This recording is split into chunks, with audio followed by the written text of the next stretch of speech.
The message came at 2:14 p.m. Be at the office by 4. Don't be late. We need your signature. No greeting. No explanation. Just a command. I stared at my phone longer than necessary, my thumb hovering over the screen as if I might respond. But what would I even say? For months now, every conversation with my daughter, Elise, had felt like stepping onto thin ice. One wrong word, and everything cracked.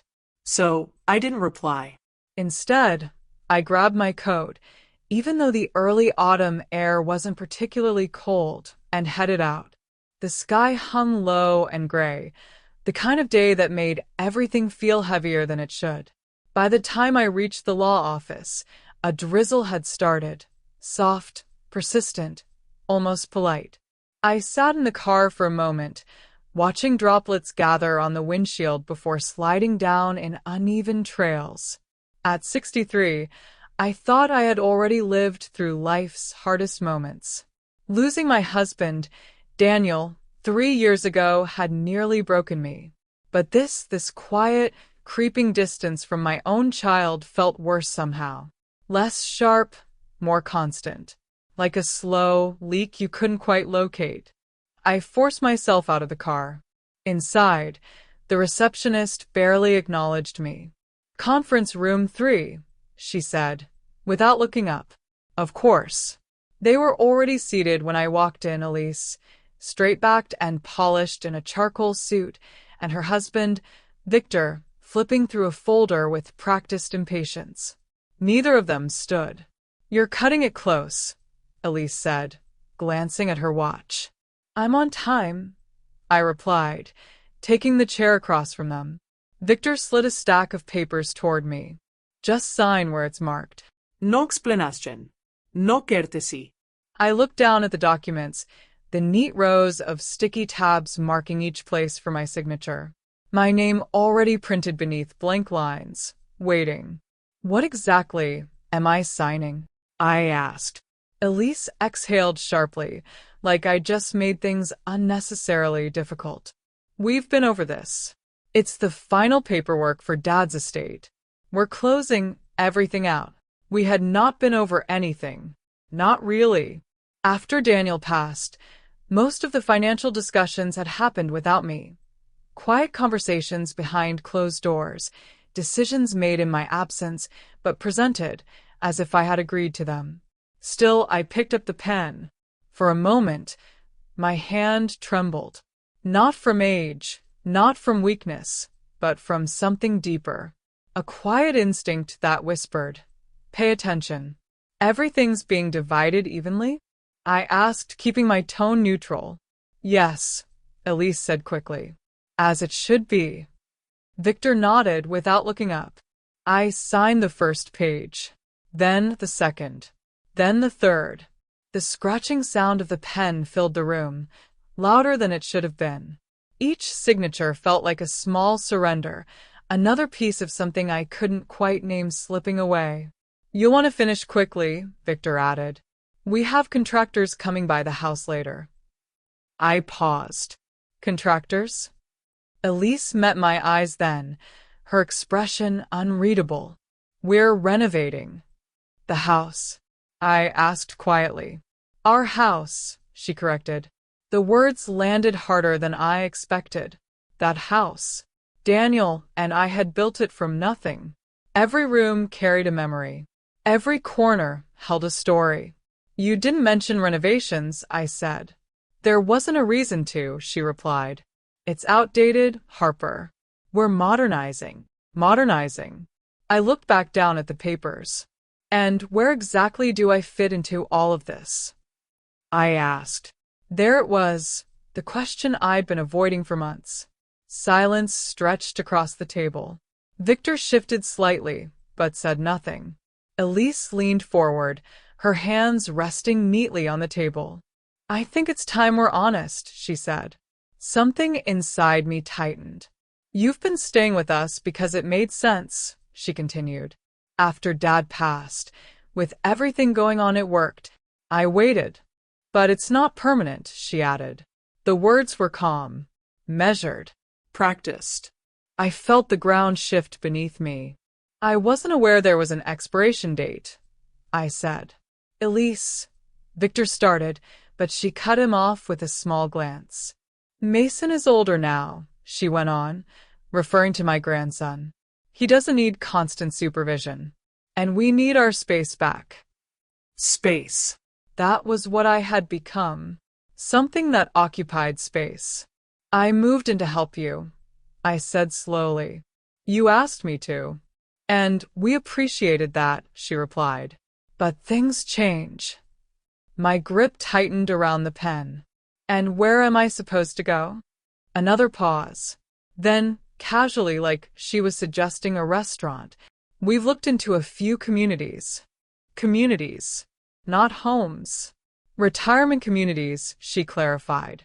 There's a really nice one about 40 minutes from here. Ist sehr daher. You've already looked into it? It's just an option, she said. But it makes the most sense. For whom? The question stayed in my throat. I glanced at Victor. He avoided my gaze. Of course he did. I looked back at the papers. The final page waited. A small checkbox caught my attention, barely noticeable unless you were looking for it. A clause. A detail. Something Daniel and I had discussed years ago, something most people would overlook. I read it once. Then again. My pulse steadied. Is there a problem? Elise asked. No, I said. I checked the box. Then I signed. I placed the pen down carefully. That's everything, Victor said, already gathering the documents. I stood. For a moment I thought Elise might say something, anything. A thank you, a softening, a hint of the daughter I used to know. But she didn't. Instead, as I reached the door, she spoke again. Let's not make this dramatic, Harper. I paused. You're not being pushed out, she added. This is just practical. I turned slowly. Practical, I repeated. Yes, she said. You stayed because it was convenient. For everyone. Convenient. Not loved. Not needed. Convenient. I nodded once. Then I left. The rain had picked up outside, heavier now, soaking through my coat as I walked to the car. But I didn't rush. I didn't wipe the water from my face. I just let it fall. Because 3 weeks from now, they would finally understand what I had signed. And by then, it would be too late. The motel room smelled faintly of bleach and something older that no amount of cleaning could erase. The carpet was worn thin near the door, the curtains a dull beige that let in more light than they blocked. It wasn't much, but it was quiet, and for now that was enough. Harper sat on the edge of the bed, her suitcase open beside her. It hadn't taken long to unpack. That was the part that hurt the most. Decades of life reduced to what could fit into one medium-sized case and a purse. Everything else, furniture, photo albums, kitchenware, even the old piano Daniel had loved, remained in the house that was no longer hers. She reached into the side pocket and pulled out a framed photograph. Daniel stood on the beach, wind pushing his hair back, smiling at something just outside the frame, at her. She traced the edge of the glass with her thumb. You knew, she whispered. Didn't you? A knock at the door startled her. Checkout is at 11 unless you're staying another night. A voice called from outside. I'll be down, she replied. Her voice sounded unfamiliar, quieter, thinner, like it belonged to someone else. She stood slowly, joint stiff, and moved toward the small sink to splash water on her face. The mirror reflected someone she barely recognized. Not because she looked older, she had made peace with that years ago, but because something in her expression had shifted. Something had closed. Or maybe something had finally opened. Her phone buzzed on the nightstand. Elise. For a brief, foolish second, hope flickered. Harper answered. Hello. Where are you? No greeting. No concern. Just the question. I'm staying nearby, Harper said. A motel? Elise's voice sharpened. Seriously? It's temporary. There was a pause, followed by a sigh. You should have gone to Aunt Meredith's. Harper almost laughed. Meredith hadn't spoken to her in years, not since a quiet argument at Daniel's funeral about things that didn't matter anymore. That wasn't an option, Harper said simply. Whatever, Elise replied. Listen, I need to know where you put Mason's medical records. The school is asking for them. Of course. Not are you okay? Not where are you staying? Not do you need anything? Just another task. Top drawer in the study desk, Harper said. Blue folder. Okay, good. A pause. And have you thought about the communities I mentioned? Harper closed her eyes briefly. No. Harper, don't be difficult. These places are designed for people your age. Activities, support, social life. I said no. The silence on the other end was sharp. You're being unreasonable, Elise said finally. You can't just drift around indefinitely. I'm not drifting. Then what are you doing? Harper opened her eyes and looked at Daniel's photo again. I'm thinking, she said. Another pause. Well, think faster, Elise replied. We need to start clearing out your things. Victor's mother is visiting next month, and we'll need the room. Of course they would. I understand, Harper said. Good. Elise hesitated, then added, I'll call you later. The line went dead. Harper lowered the phone slowly. Something inside her settled, not with anger, not even with sadness, but with clarity. For years, she had explained Elise's behavior away. Stress. Work. Pressure. Life. But this wasn't stress. This was choice. Harper sat back down on the bed, her gaze drifting to the folder inside her purse. The copy of the documents she had signed. Carefully, she pulled them out. Her fingers found the page. The box. Checked. A small mark. Almost invisible unless you knew where to look. But it changed everything. 3 weeks. That was how long it would take for the paperwork to process completely. 3 weeks before Elise and Victor realized that one piece of Daniel's estate had never been theirs to claim. The coastal property. The one Daniel had insisted on keeping separate. Harper's. She let out a slow breath. Not revenge. No, it wasn't that. It was protection. A quiet safeguard placed years ago by a man who had seen more than she had been willing to. Her phone sat in her hand. For a moment, she hesitated. Then she scrolled to a number she hadn't called in a long time. It rang twice. Hello. Martin, she said. It's Harper. A pause. Then warmth. Well, I'll be. It's been too long. I need your help. Martin's office hadn't changed. Same heavy wooden shelves. Same faint smell of coffee and paper. Same sense of steady, unhurried time that felt completely separate from the outside world. He adjusted his glasses as he reviewed the documents. You checked this intentionally? He asked, tapping the page. Yes. And they didn't notice? They didn't read, Harper replied. A slow smile spread across his face. Daniel always said attention to detail was the difference between losing and surviving. Harper felt something tighten in her chest. He planned this, didn't he? She asked. Martin leaned back in his chair. He prepared for possibilities, he said carefully. He wanted to make sure you would always have something that was yours alone. The coastal house. Martin nodded. It was never part of the general estate. Legally separate. Fully protected. Harper swallowed. And now, Martin said, it remains exactly what he intended it to be. Yours. The word felt unfamiliar. Meaning? When will they find out? She asked. Soon, he replied. Processing takes time, but once everything finalizes, he paused. They won't be happy. Harper let out a quiet breath. They're already not happy. Martin studied her for a moment. You're different, he said. Harper tilted her head slightly. Different how? Stronger, he replied. She considered that. I don't feel strong. You don't have to feel it, he said. Sometimes it's just there. That evening, Harper stood outside the small guest cottage behind Martin's house. He had insisted she stay there instead of returning to the motel. It's not charity, he had said.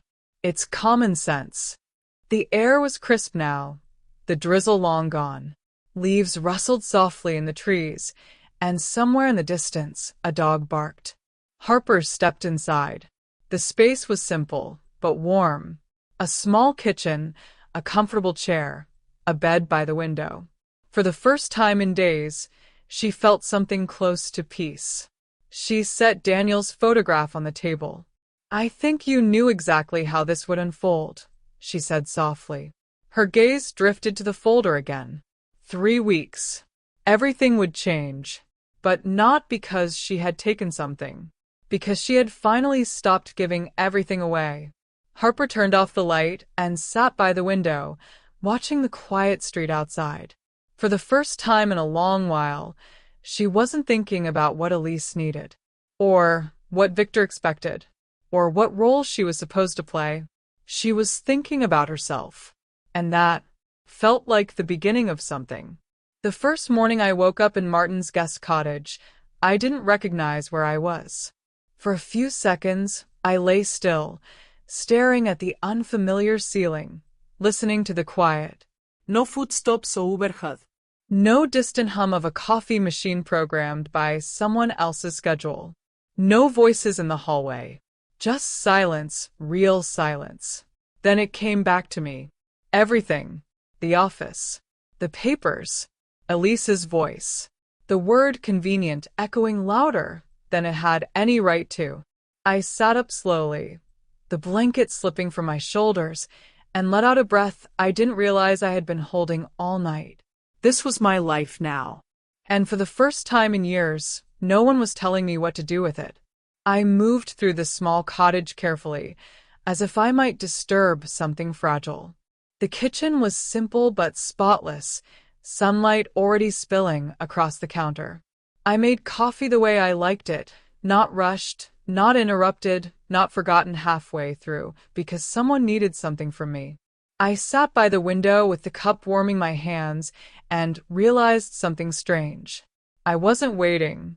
Not for instructions. Not for approval. Not for the next request. Just sitting. Just existing. It felt unfamiliar. And a little terrifying. Around mid-morning, I decided to go through my suitcase again. Not because I needed to, but because it gave me something to do with my hands while my thoughts settled. At the very bottom, wrapped carefully in a scarf, was Daniel's journal.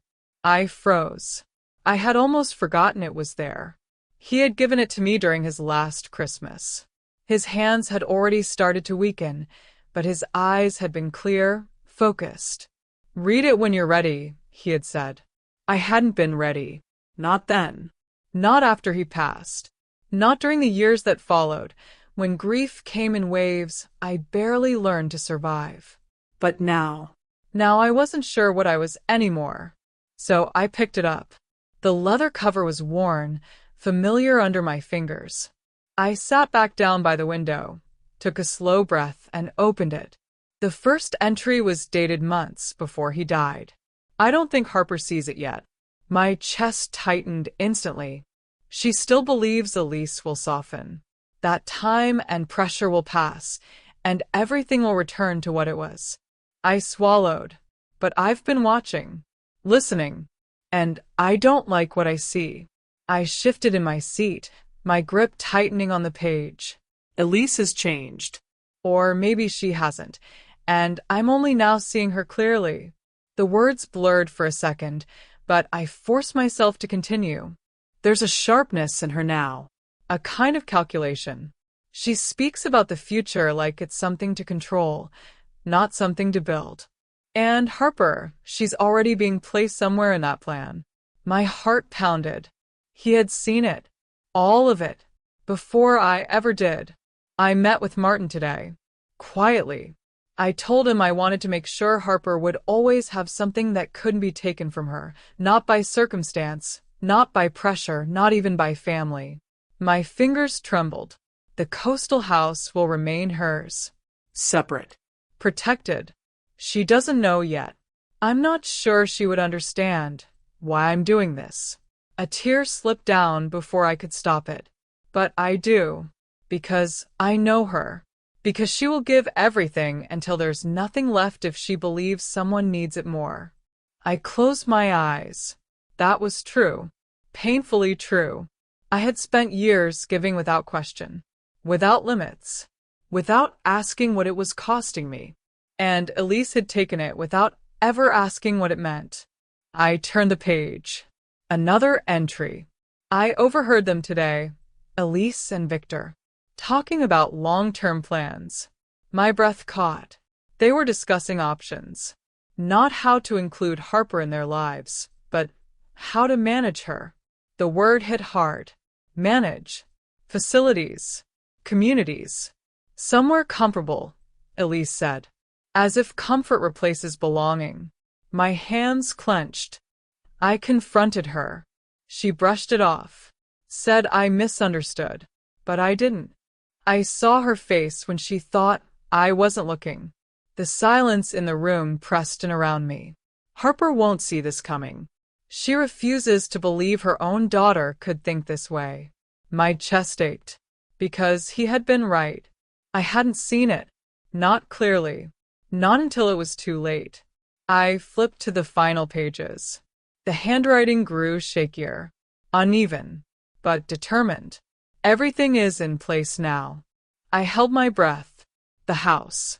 The accounts. The safeguards. A pause in the writing, as if even he had needed to gather strength. I hate that I have to prepare for this. That I can't trust our daughter to do what's right when I'm gone. My vision blurred again. But I trust Harper. I press my lips together. She is stronger than she believes. She always has been. The last line was written slower, heavier. When the time comes, she will choose herself. The page ended there. I didn't move for a long time. The room felt different now. Not smaller. Not heavier. Clearer. Like a fog had finally lifted, revealing something that had been there all along. Daniel hadn't just protected me. He had believed in me, even when I didn't. I closed the journal carefully and held it against my chest. I didn't see it, I whispered. But you did. And now? Now I couldn't unsee it. The phone rang the next morning. I didn't need to check the screen. I knew. Exactly 3 weeks. I let it ring once more before answering. Hello. What did you do? Elise's voice came sharp, controlled, but underneath it, I could hear something else. Panic. I leaned back in the chair. You'll have to be more specific. The coastal property, she snapped. It's not in the estate. There it was. I glanced at the journal on the table. Correct. You checked something, she continued. Some clause. The lawyer said it changed everything. Yes. You knew, she said. You knew exactly what you were doing. For a moment, I considered her words. Then I spoke calmly. I read what I was signing. Silence. You manipulated this, she said. No. Irrablia. I protected what was already mine. Her breathing grew sharper. That property is worth a fortune. I'm aware. It should have been included. It never was. Another pause. Longer this time. Dad wouldn't have done that, she said. I closed my eyes briefly. He already did. The silence that followed was different. Not angry. Not sharp. Uncertain. For the first time, she didn't have control of the conversation. We're coming to see you, she said finally. Where are you? I hesitated, but only for a second. With Martin. A scoff. Of course. We'll be there soon. The call ended. I set the phone down slowly. My hands were steady. completely steady. I looked out the window, sunlight stretching across the quiet yard. 3 weeks ago, I had walked out of that office feeling like I had lost everything. But now, Now I understood something Elise didn't. I hadn't lost anything. I had simply stopped handing it over. And for the first time in a very long time, I was ready to face her. I spent the hour before they arrived doing something I hadn't done in years. I prepared for myself, not for them. Not out of vanity. Not to impress. But to remind myself who I was before I became convenient, before I became background, before I became something to be managed and moved.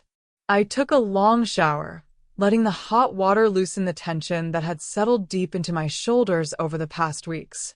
I styled my hair the way Daniel used to like, not because he was here to see it, but because I remembered how I felt when I did. put together. Intentional. Seen. I chose a simple navy dress. Nothing extravagant, but structured clean. Something that didn't apologize for taking up space. When I looked in the mirror, I didn't see a discarded mother. I saw Harper. And that was enough. I made coffee, set out cups, even placed a small plate of lemon cookies on the table, the kind Elise used to love when she was younger, before everything became about image and presentation and things that couldn't be touched. For a brief second, I almost laughed at myself. Old habits. Then the doorbell rang. Right on time. I opened the door before they could knock again. Elise stood there, exactly as I expected. Perfect posture, sharp expression, dressed like she was walking into a negotiation rather than a conversation. Victor stood slightly behind her, quieter, less certain, but still aligned. They both paused when they saw me. Not broken, not disheveled, not waiting. "Come in," I said. They stepped inside, Elise's eyes scanning the space quickly, assessing. Always assessing. "This is where you're staying?" she asked. "For now." She nodded once, as if filing that information away for later use. We sat across from each other. No one touched the coffee. "Let's not waste time," she said. "You knew exactly what you were doing with those documents." I folded my hands calmly in my lap. I knew I was reading what I signed. That clause wasn't discussed. It didn't need to be. Her jaw tightened. Victor leaned forward slightly. The property was assumed to be part of the shared estate. "By you," I replied. A flicker of irritation crossed his face. "Elise," he said quietly, as if trying to moderate the tone, but she ignored him. "That house is worth millions now," she said. "You can't just isolate something like that and pretend it doesn't affect the rest of us." I held her gaze. "Watch me." The words landed harder than I expected. She blinked. Once. Then again. "You're being unreasonable," she said. No, iraplia. "I'm being clear." Silence filled the room, thick and sharp. Victor shifted again, trying a different approach. "Look, maybe we can find a compromise. Sell the property, divide the proceeds." No. I didn't raise my voice. I didn't hesitate. Just one word. Firm. Final. Elise stood abruptly, pacing a few steps before turning back to me. "This is retaliation," she said. "You're upset about being asked to move out, so you're punishing us." I tilted my head slightly. "You think this is about punishment? What else would it be?" I took a slow breath. "This," I said, "is about survival." She scoffed. "Don't be dramatic."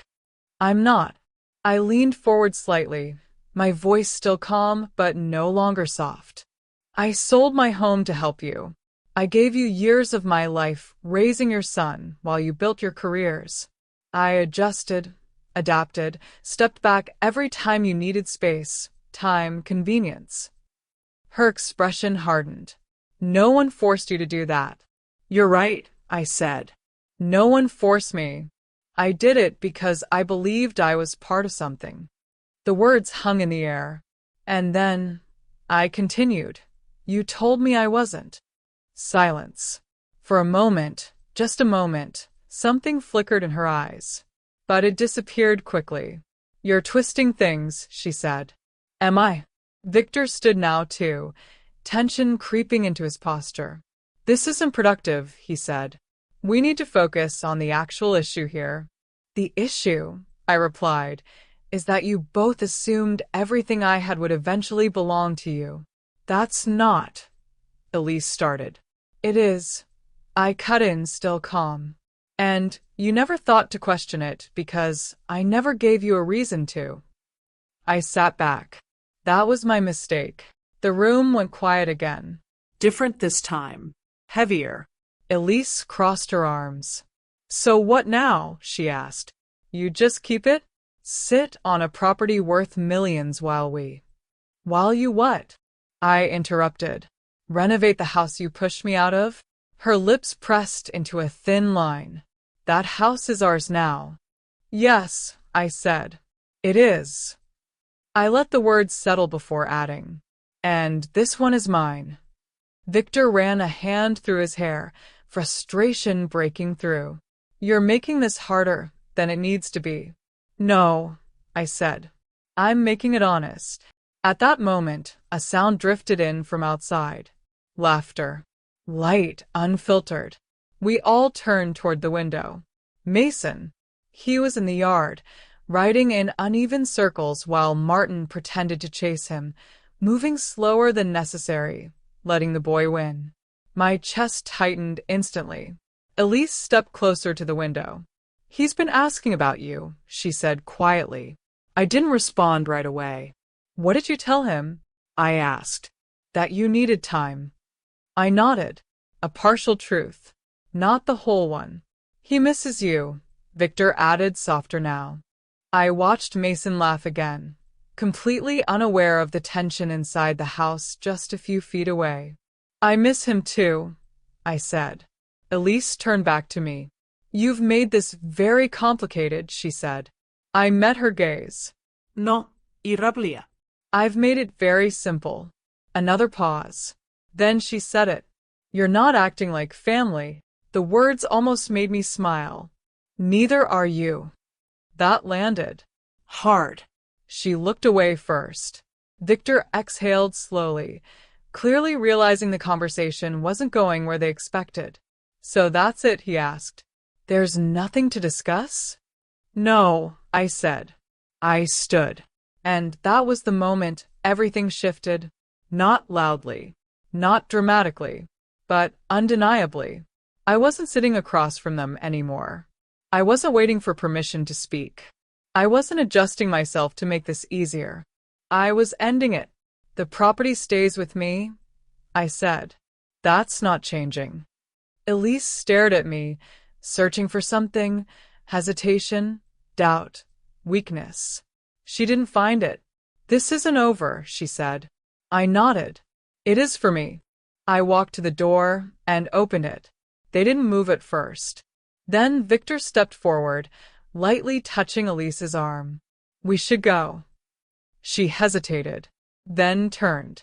They walked out without another word. I watched through the window as they approached Mason. He lit up the moment he saw them, running toward them with open arms. And just before he reached them, he turned, looked back, and waved at me. I lifted my hand and waved back. Tears blurred my vision, but I didn't wipe them away. Because this time, they weren't from losing something. They were from understanding something. This wasn't the end of my story. It was the first time I had actually taken control of it. The house by the coast didn't feel like mine at first. Not in the way people imagine ownership, keys in hand, doors opening, everything suddenly belonging to you. It wasn't like that. When I stepped inside for the first time after so many years, it felt more like I had entered a memory that had been waiting patiently for me to return. The air carried that familiar scent of salt and wood, softened by time. The floors creaked in the same places. The windows still framed the ocean like a painting that never needed updating. Everything was exactly as we had left it, and yet completely different without Daniel's presence filling the space. I stood in the doorway longer than necessary, suitcase at my side, letting the quiet settle around me. "This is mine," I said out loud. The words sounded strange. Not because they weren't true, because I wasn't used to saying them. The first few days passed slowly. Not lonely, just quiet in a way that forced me to hear my own thoughts without interruption. I cleaned, rearranged small things, opened windows that had been shut too long, let fresh air move through the rooms like a reset. I found myself talking to Daniel sometimes, not in a way that felt desperate, but conversational, almost natural. "You chose well," I told him one evening, standing by the window as the sun sank into the horizon. "You knew I'd need this." And he had, more than I ever understood at the time. By the end of the second week, something inside me had shifted again. The house didn't feel borrowed anymore. It didn't feel like a refuge I was hiding in. It felt like a beginning. That was when the phone rang. Unknown number. I considered ignoring it, then answered. "Hello." A pause. Then, "It's me, Victor." I straightened slightly, surprised. "This is unexpected," I said. "I know." His voice sounded different. Less controlled. Less certain. Are you in Cape Cod?" "I am." "I'm nearby," he said. Boston. "Work trip. I drove down this morning." I waited. "I was hoping we could talk," he added. "In person." I looked out at the ocean, waves moving steadily, indifferent to everything. Part of me wanted to refuse, to protect this space, this fragile sense of peace I had just begun to build. But another part, quieter, steadier, told me something else. "There's a cafe on Main Street," I said. 30 minutes. "Thank you," he replied, and for the first time, it actually sounded like gratitude. He was already there when I arrived. Sitting at a small table near the window, hands wrapped around a cup he clearly hadn't been drinking. He stood when he saw me, pulling out the chair across from him in a gesture that felt both polite and uncertain. "You came," he said. I said I would. "You said." For a moment, neither of us spoke. Then he exhaled. "I don't really know where to start." "Then don't," I said. "Just say what you came to say." He nodded slowly. "I've been thinking," he began, "about everything, about what happened, about how we treated you." I didn't respond. I let him continue. "Mason asks about you every night," he said. "He doesn't understand why you're gone." The words landed deeper than I expected. "And what do you tell him?" I asked. Victor looked down. "Nothing that makes sense. That, at least, was honest." He ran a hand through his hair, something I had never seen him do before. He had always been composed, controlled, measured. Now, there were cracks in that image. "I should have said something sooner," he admitted. "I should have stopped it. It wasn't just Elise," I said quietly. "You were part of it." "I know." No defensiveness. No excuse. Just acceptance. "I let it happen because it was easier," he continued. "Because arguing with her is difficult. And because I convinced myself you were okay with it." I held his gaze. "I wasn't." "I see that now." Silence settled between us again, but this time it wasn't tense. It was heavy but honest. "There's more," he said after a moment. I waited. "Elise has been planning to sell the house," he said. I frowned. "The main house?" He nodded. "For over a year." The words didn't register immediately. "A year?" I repeated. "Developers are interested in the land," he explained. "The whole area could be rezoned. She's been in talks with them quietly." I felt something shift inside me. Not shock. Not even anger. Recognition. "So that's why," I said slowly. "Yes." Why she wanted me out. Victor didn't answer. He didn't need to. The silence said enough. I leaned back slightly, processing. All those conversations I wasn't included in. All those decisions made around me. It had never been about space or convenience. It had been about clearing the path. You deserve to know, he said. Yes, I replied. I did. He hesitated, then added, There's something else. I looked at him.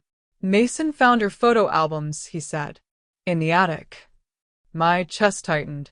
He was looking through them, Victor continued. Asking questions. About you. About Daniel. I waited.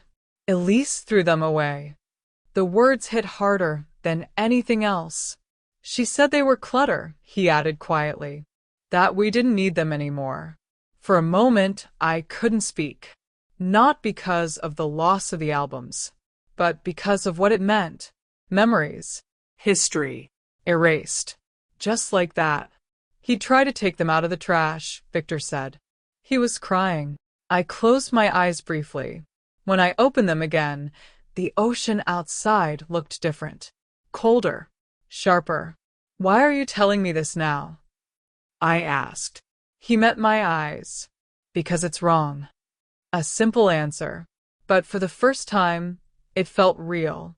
And because he hesitated, I don't think I can stay in that environment anymore. I studied him. What does that mean? He exhaled slowly. I'm thinking about leaving. That surprised me. Not completely, but enough. Leaving Elise? He nodded. For Mason, he added quickly. Mostly for him, but also because I don't recognize who she's become. I let that sit. Or maybe, he said quietly, I'm only now seeing her clearly. That sounded familiar. Too familiar. He leaned forward slightly. I want Mason to see you, he said. He needs you. And I think you need him too. I didn't deny it. Would you be open to that? He asked. The answer came easily. Yes. Relief passed across his face. Thank you. We sat there for a moment longer, the conversation settling into something quieter. As we stood to leave, he paused. Daniel would be proud of you, he said. The words caught me off guard. Why do you say that? Because you didn't break, he replied. You adapted. I didn't answer. But as I walked back to my car, I realized something. I hadn't just adapted. I had changed. And for the first time, it was in my favor. The morning Mason came to visit, I woke up before sunrise. Not because I had to, Because I wanted to. There's a difference between obligation and anticipation, and for the first time in years, I felt the latter. Real, steady, almost childlike anticipation. The kind that makes you restless in a good way. I moved through the house quietly, the soft light of early morning stretching across the floors. I made coffee, but barely drank it. Checked the spare room again, even though I had already arranged everything the night before. The blanket, the small lamp, the stack of books I remembered he liked. I baked cookies, even though I had already baked some the day before. I needed something to do with my hands, something to ground the feeling building in my chest. At exactly 10 o'clock, I heard the car. I didn't wait. I was already at the door before they knocked. When I opened it, Mason was still unbuckling his seatbelt, but the moment he saw me, really saw me, his entire face changed. He didn't walk. He ran. Grandma. The word hit me like a wave. I knelt just in time before he collided into me, wrapping his arms around my neck with a force that made me laugh and cry at the same time. I knew you didn't leave, he said into my shoulder. I told Dad you wouldn't just go away. I held him tighter. I didn't, I whispered. I just needed a different place. Over his shoulder, I saw Victor standing by the car, watching us. There was something in his expression I hadn't seen before. Relief, maybe. Or something close to it. Come in, I said, standing and taking Mason's hand.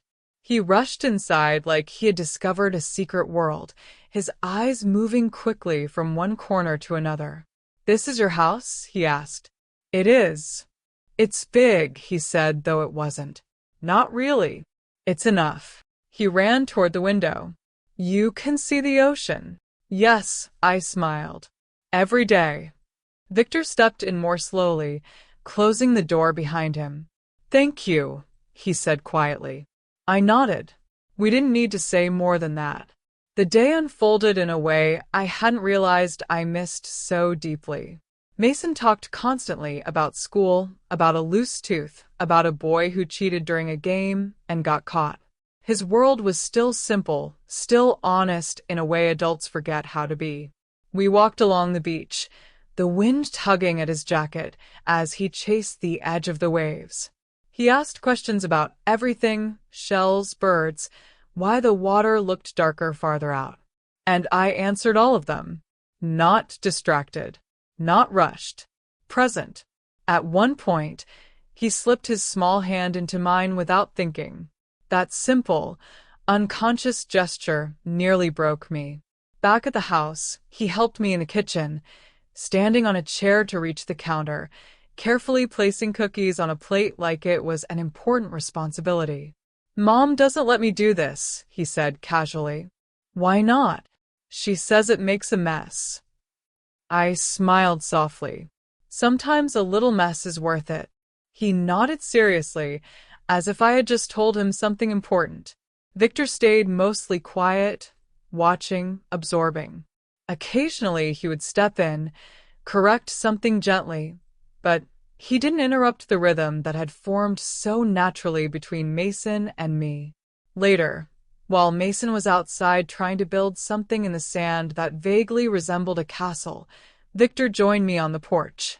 He's different here, he said. So are you, I replied. He exhaled, leaning against the railing. I've made a decision, he said. I turned to look at him. We left, he added. Not just for the day. My chest tightened slightly. You mean? I moved out, he confirmed. Packed what we needed. Filed the paperwork. And Elise. He looked out toward the ocean. She didn't take it well. I could imagine. But I couldn't stay, he continued. Not like that. Not with Mason watching everything, absorbing everything. It's not the environment I want him growing up in. I nodded slowly. And where will you go? I asked. I've been looking, he said. Somewhere nearby, if possible. I don't want to take him too far from this. He gestured lightly toward the house. Toward me. Understanding settled between us. This house has space, I said. He looked at me, surprised. I'm not saying permanently, I added. But for now. Until you figure things out. He hesitated. Are you sure? Yes. The answer came without doubt. Because this wasn't about obligation. This was about choice. Mason ran back toward us then, breathless and covered in sand. Grandma, I built something. I laughed. Show me. He grabbed my hand, pulling me with him.